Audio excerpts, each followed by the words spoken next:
you didn't know you were there. Y'all better praise him now. I'm already praising. Something fresh is going to come in that. So let's get with this. Some of y'all, if you can't see it, you ain't going to shout about it. Let's deal with this. Mark 5:22. Thank you, Lord. First lady going to tap church up and let me get out of here. And behold, verse 22, there cometh one of the rulers of the synagogue, Jairus by name. And when he saw him, Jesus, he fell at his feet. And he besought him greatly, saying, my little daughter lieth at the point of death. I pray thee, come and lay hands on her, and she may be healed, and she shall live.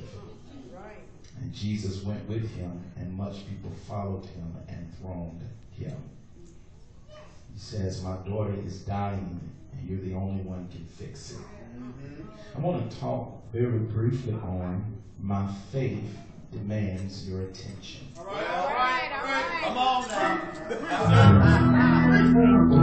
Look at your neighbor and say, neighbor, my faith demands his attention.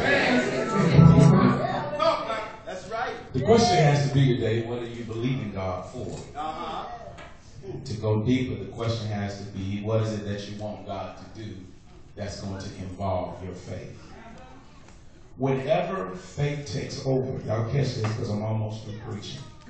Whenever faith takes over, and whenever faith kicks in, problems that are large seem to decrease. Let me say that again. Whenever faith takes over.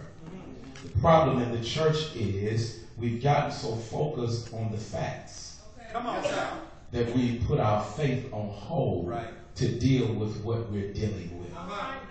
In other words, today is the day that I said this to my church, that you step outside of your reality. To whereby we stop focusing on the facts of the matter and deal with our faith. If faith don't have nothing to do, it's not going to do anything.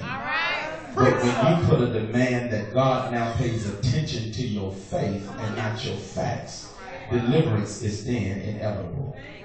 James 2:14 says that faith without works is simply dead. When challenged, watch this, our faith should push us forward and not backwards. Let me say that again. If anybody here, you're dealing with something and you're challenged, your faith should not be pushed backwards, but your faith should be pushed forward.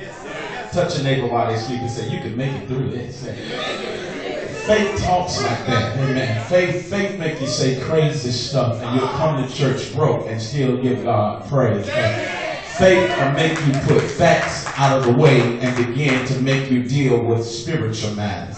Anybody here, you know you're going through something spiritual, that the devil been trying to convince you that it ain't going to work and it ain't going to happen.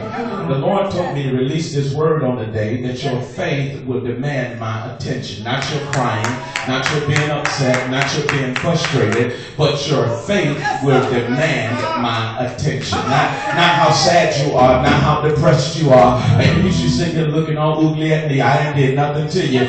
Your faith is what's going to get me to move. Not how well you cry, not how long you cry, not how